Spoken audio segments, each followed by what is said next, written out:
welcome to the Absolute Human Podcast. I'm Jag. This is Sonia. And who isn't tired? Even Al Green. Yes. Well, I mean, we're doing a lot of new things. Everything is different nowadays. Yes, it is. And we're here to help you with strategies to make your life go better. Absolutely. As we sort of return to some sense of normalcy and some sense of order. Right. I mean, before you just jump into your car, you go where you want to go, you go see grandma or you go see friends. You don't think about it. You don't think about a mask. You don't think about putting stuff on your hands. Most men won't even wash their hands. Gross. It's true. Ew. But yeah, and now we're thinking about things. We're actually having to think about what we do next. And this is tiring. It's causing a lot of fatigue to have all these extra steps that we're doing. And it's funny because I think a lot of us sort of think that we're not doing that much, but in not doing that much, we're really doing a lot to organize it in our heads. We are. Yeah. Because our minds are lazy. All of our minds are lazy. They want to operate through habit. Yes. You know, everything, 97% of the stuff we do in a day is habitual, non-thinking actions. Right. And now it's different. And all the thoughts that it's going to come back really quickly and all the dreams that Donald Trump has about this is going to be done at the end of summer is probably not true. No. This is a different way of things for a little while. Yeah, and I think we have to think about it more as a marathon just so that we can pace ourselves through the next little while. And there's going to be lots of up and downs, but if we have some sense of how we can navigate it with a new predictability that's going to start to come, the less tired and exhausted we will be. Right. So what do we do?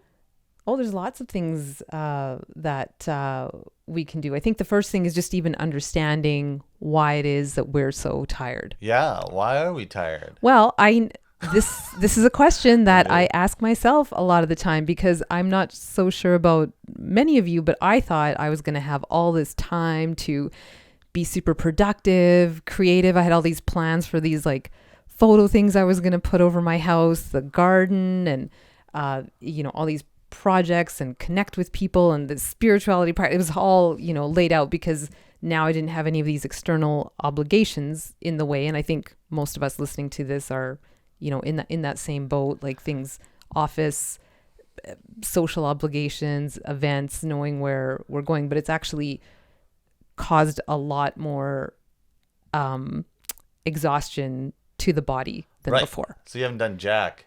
I've done some things, but my gosh, it's felt like a mountain climb to get there. Right. Yes. Why? It was not the staycation that I thought. Yeah, pandemic usually isn't, I hear. No, but something about, I'll just be in my house. This is great. Yeah, I can just sit around. I have so many hours in the day, but it's amazing how hours seem to fly by. Yes. Right? And there's something that I just want us to sort of just notice, and it's called allostatic load, and it's a phrase that was coined in 1993, and it's about the body's response to repeated hits of stress and agitation. Oh. Yeah. What's it called? It's called allostatic load. Oh, cool. And it's the opposite feeling of, the repeated hits of dopamine that you get, like when somebody likes your social media posts and you're like excited, and it's the opposite. So the repeated hit of that negative stress and agitation to the nervous system is going to cause a lot of fatigue to the body. So that's allostatic load. Everybody's getting an allostatic load. We all are, because our minds are getting repeated hits of stress in the form of like the different news headlines that are going on. What's happening next? We don't know what's happening next. Right. Reminders that we're still in it. Yes. Even walking around seeing people in masks, like tell me that's not like subconsciously to our nervous system. It's really freaky.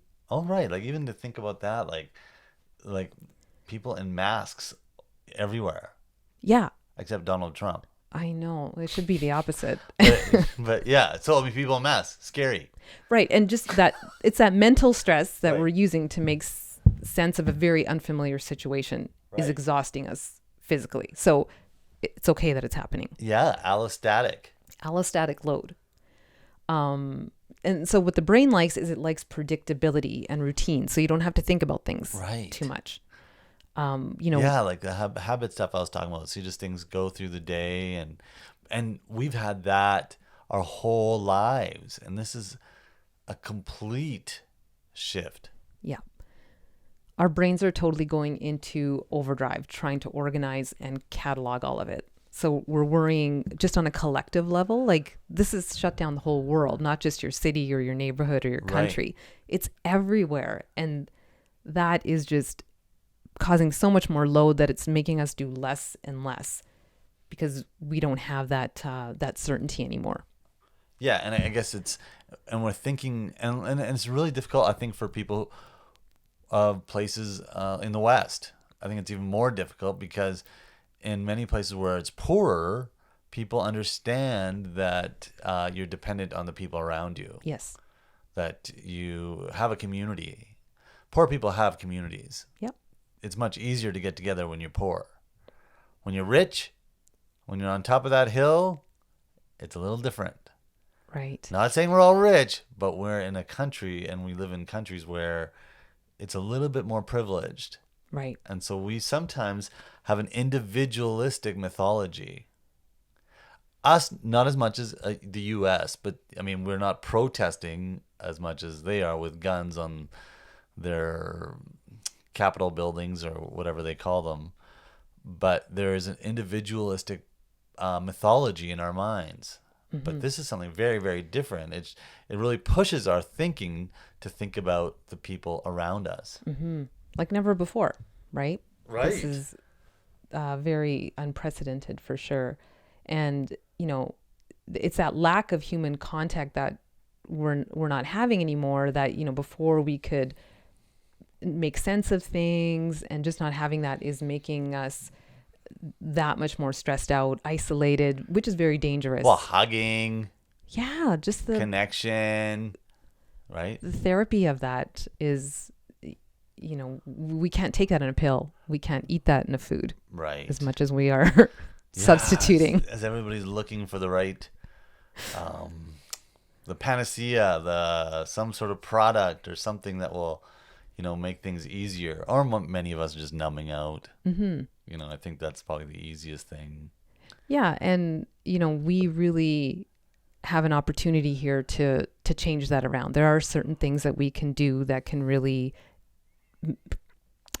make that allostatic load go down, get rid of some of that fatigue. Right. And, feel like we have some sense of control. Yeah. And come back into life and be like proactive as opposed to just like waiting for what's next. Right. And, the learned helplessness that kind of happens when people are in super stressful situations. So we know the word is called allostatic behavior. Don't worry about that. I care about that. Let's think more about what's going to be the solution. Okay. What is the solution, Sonia? So first thing is we need movement. Right. Like exercise? Yeah. And just wind sprints? Not... Sort of. Like, I think with staying home now, things are much more sedentary. Yes, move. Yes, because what happens is when we don't move, we build up a lot of fat around our muscles.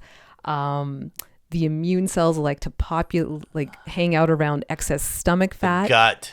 It makes more inflammation. COVID inflammation. Yes. Yeah, and that's that's a big thing. That's where disease sits in inflammation. Yes.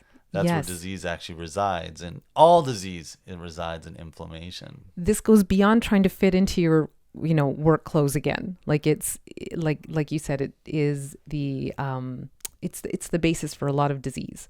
Right. Yes. So move.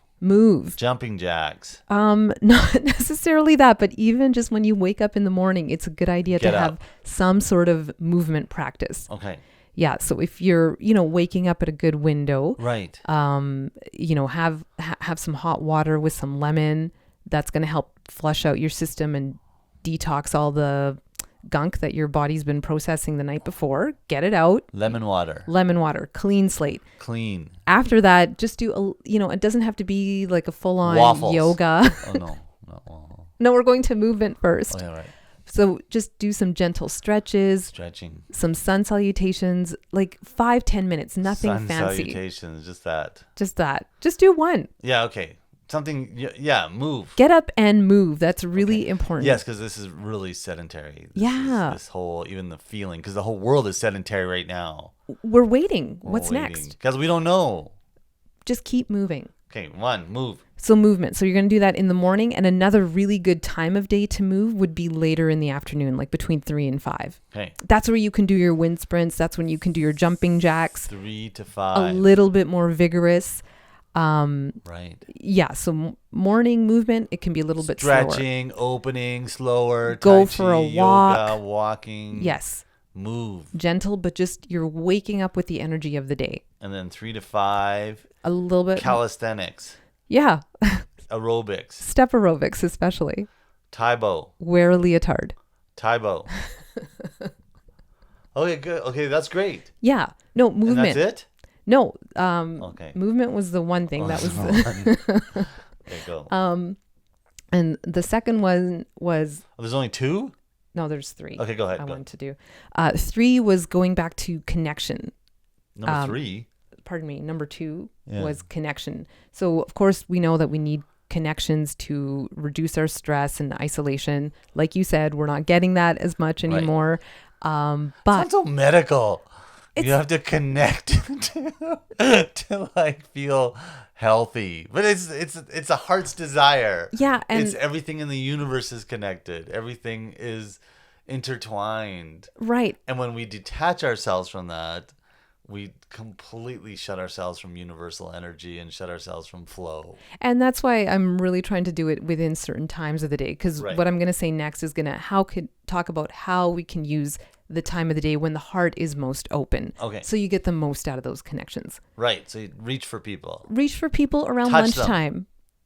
No, don't touch them. Don't touch them. No. If you don't know them. Yes. Don't touch people you even know. Don't. Well, I guess if you live with them, maybe. Okay.